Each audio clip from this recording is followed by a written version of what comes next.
You've probably been told to stop comparing yourself because it hurts your self esteem, but comparison happens automatically. So the better question isn't how do I stop comparing? It's what did this comparison make me believe about myself? In this video, I'm going to explain comparison like you're 4 years old so you can understand why it makes you feel small, how it shapes who you think you are, and how to use those automatic thoughts to build a stronger self concept. The real danger is not that comparison makes you feel bad in the moment. It's what happens if you don't notice it and how those unchecked thoughts can slowly create this identity of who we think we are. So, why is it that your confidence can drop in seconds? 1 second, you're feeling good about yourself, you have your best outfit on, and you're ready to go outside. And you go out in public and you see someone else better dressed, better looking, more confident, whatever it is. And suddenly you feel bad about yourself. What happened there is not that the comparison made you feel bad, it's what that comparison triggered in you, what thoughts popped up that were unchecked and started making you feel bad about yourself. So, something we're going to talk about here is these automatic thoughts and how to notice them so they don't become who we are. So let's first start here. Imagine this. You're a little kid at the playground. You climb up this rock wall all by yourself and you feel really proud. Your parents are like applauding you. They're like, wow, you did it, buddy. And you feel good. You must think to yourself that you're a great climber. And then a few minutes later, your older cousin, who's a little bit bigger, faster, goes to the rock wall and basically jumps up it. And everyone's like, wow, that's really impressive. You're amazing. And you notice that. And suddenly you don't feel as proud anymore. You don't feel as great as you did just a few minutes ago. The question is, did you become a worse climber? No, you're still the same kid. You climbed that same wall and nothing about you changed. But if nothing about you changed, why did the feeling change? How do you go from proud to suddenly feeling bad about yourself? It's because your brain saw someone else and started telling a new story. Instead of saying, I'm a good climber, your brain started saying, oh, they're better than me. I'm not good at climbing. Maybe what I did was not that impressive. And this is what we need to start noticing when we're comparing. Because sometimes the way we talk to ourselves happens automatically. You don't always choose the first thought, sometimes it just appears. And if you don't notice it, these thoughts can start to feel true. This is where two things often get mixed up: how you feel about yourself right now and who you believe you are over time. The simplest way to think about it is this: self esteem is how you feel about yourself right now, self concept is who you believe you are over time. Self esteem is the feeling, and self concept is the story. So if you think I'm brave, I'm kind, I'm capable, I can figure things out, those thoughts become part of your self concept, of your identity. But if you keep thinking over and over that I'm behind, I'm not good looking enough, I'm not attractive, I'm not smart, those thoughts can become a part of our identity and our self concept as well. So, this is really how one bad moment can become a story that you carry for years. So, what is your brain actually doing when comparison hits? Well, comparison happens automatically. You don't have to choose it consciously. Your brain looks around and tries to figure out where you stand. And that's not always bad because it can help you learn. It can show you what's possible and give you information. But comparison becomes painful when your brain turns what you see into a story about you. You see someone more attractive, and that story becomes, I'm not enough. You see someone more successful, and that story becomes, I am behind. The real moment is not the comparison itself. And this is what the usual advice I think doesn't go far enough. Because most people, and you can look this up, you can look up the video titles, it says, stop comparing yourself. And sometimes that is useful, but I don't think that as a whole that's the complete answer, because comparison is not something you can turn off.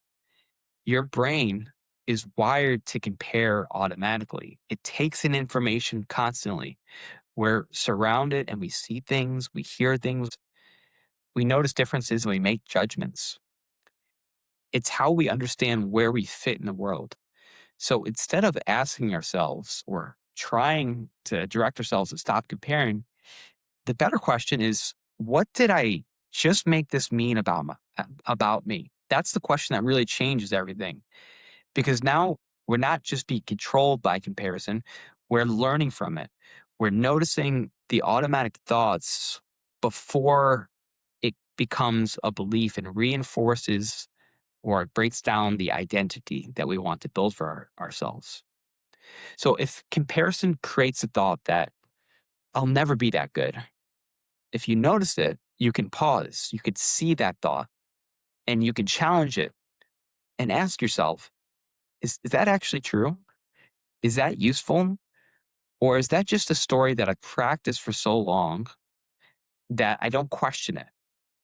This is where comparison and what it surfaces in you, what it makes you feel, becomes extremely helpful information. It's showing you the automatic thoughts that your brain is trying to turn into an identity. Comparison can be painful, but it can also be a tool, especially if you have the courage to face what it's surfacing in you. And sometimes it can show you the story that you've been telling yourself for years. This isn't just about the internet or adults comparing themselves to other adults. Some of these stories start much earlier. When I was younger, I remember being with my dad and seeing a group of older boys playing baseball. Now, my dad knew I liked baseball, so he encouraged me to go introduce myself. And that could have been a really strong story. I'm brave. I can make friends. I can really put myself out there. But when I tried to play with them, they weren't that nice to me.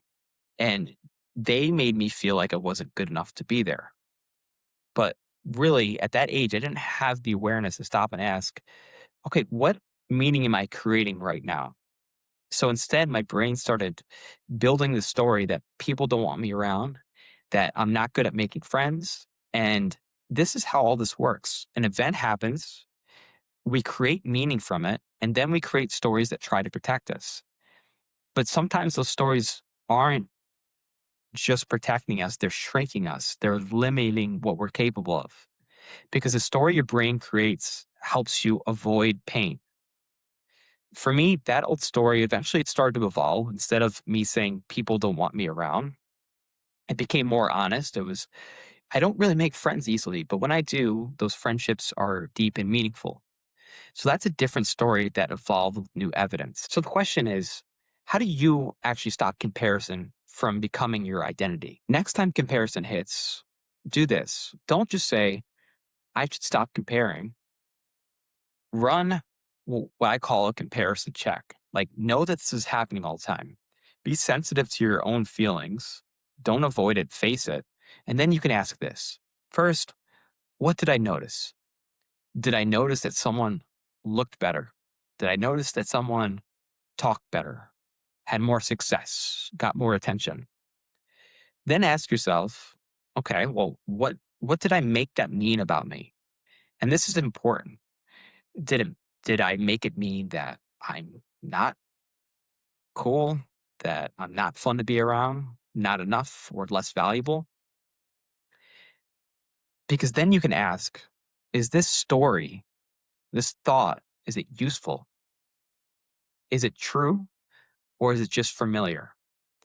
Because some stories feel true only because we practice them for so long without stopping and asking or challenging them. So then you can ask yourself, what story would help me grow without lying to myself? Not fake positive, not fake positivity, but a stronger and more accurate story, something that serves us. Like, oh, okay, so they're further ahead in this area and I can learn from that. Or I can admire someone without making myself feel smaller. Or like, okay, that person has really good style. I'm wondering how they put that together. Like, those are things that are actually useful and not hurting our own self concept. And then finally ask, what action reinforces a better story? Maybe you start paying attention to how you dress more. Maybe you're a little bit more thoughtful when you speak up. Maybe you even speak up more and learn from your mistakes. Maybe you practice or maybe you train more, whatever it is, because your self concept changes through the stories, like those thoughts that come up, but as well as the actions. What's essentially happened is you're creating proof and evidence for the actions that you take. And it's not just what you think one time, it's what you repeat every day. It's what you prove through those actions. And this brings us back to the lesson that I want my son to remember. If I was explaining this to him, I would tell him this: you're allowed to be proud of climbing the slide, even if someone else climbs higher. Someone being good at something doesn't make you bad. Someone being a faster runner doesn't mean you're a bad runner. But when something makes you feel small, don't ignore it. Ask what story your brain is trying to tell you. Because the goal isn't to never compare. The goal is to understand yourself well enough so that comparison doesn't get to decide who you are. This is how you protect self esteem in the moment. And it's also how you build a stronger concept over time. Hey, my name's Rob, and I thank you for watching. If you like this, I do videos on identity, execution, and building a stronger mental state. Thanks again for watching.